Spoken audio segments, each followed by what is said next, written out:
নমস্কার। শ্রীরামকৃষ্ণের জগতে আপনাদের সবাইকে স্বাগত।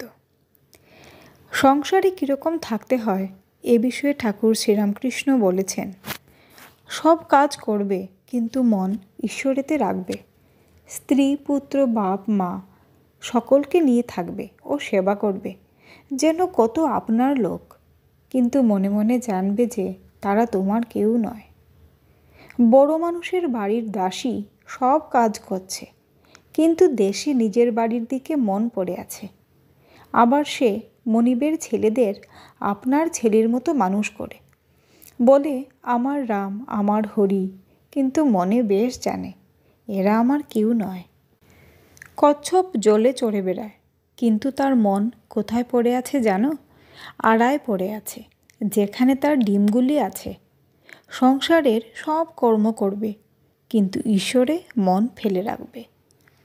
ঈশ্বরে ভক্তিলাভ না করে যদি সংসার করতে যাও, তাহলে আরও জড়িয়ে পড়বে। বিপদ, শোক, তাপ এসবে অধৈর্য হয়ে যাবে, আর যত বিষয় চিন্তা করবে ততই আসক্তি বাড়বে। তেল হাতে মেখে তবে কাঁঠাল ভাঙতে হয়, তা না হলে হাতে আঠা জড়িয়ে যায়। ঈশ্বরে ভক্তিরূপ তেল লাভ করে তবে সংসারের কাজে হাত দিতে হয়। কিন্তু এই ভক্তি লাভ করতে হলে নির্জন হওয়া চাই। মাখন তুলতে গেলে নির্জনে দই পাততে হয়, দইকে নাড়ানাড়ি করলে দই বসে না।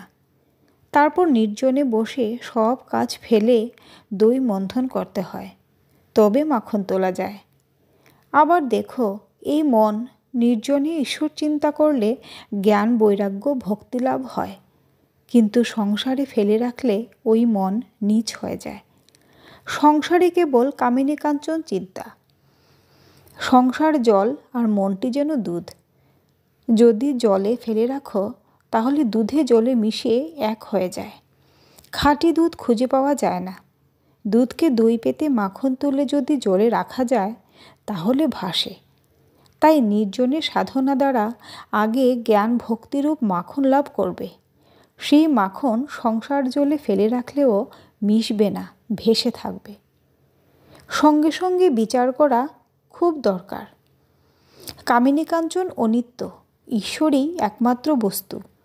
টাকায় কি হয়? ভাত হয়, ডাল হয়, কাপড় হয়, থাকবার জায়গা হয়, এই পর্যন্ত। ভগবান লাভ হয় না। তাই টাকা জীবনের উদ্দেশ্য হতে পারে না। এর নাম বিচার।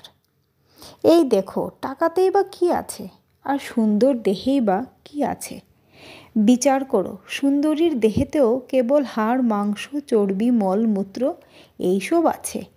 এইসব বস্তুতে মানুষ ঈশ্বরকে ছেড়ে কেন মন দেয়? কেন ঈশ্বরকে ভুলে যায়? তাই ঈশ্বরকে সঙ্গে নিয়েই সংসার ধর্ম করতে হয়। জয়তু শ্রী রামকৃষ্ণ।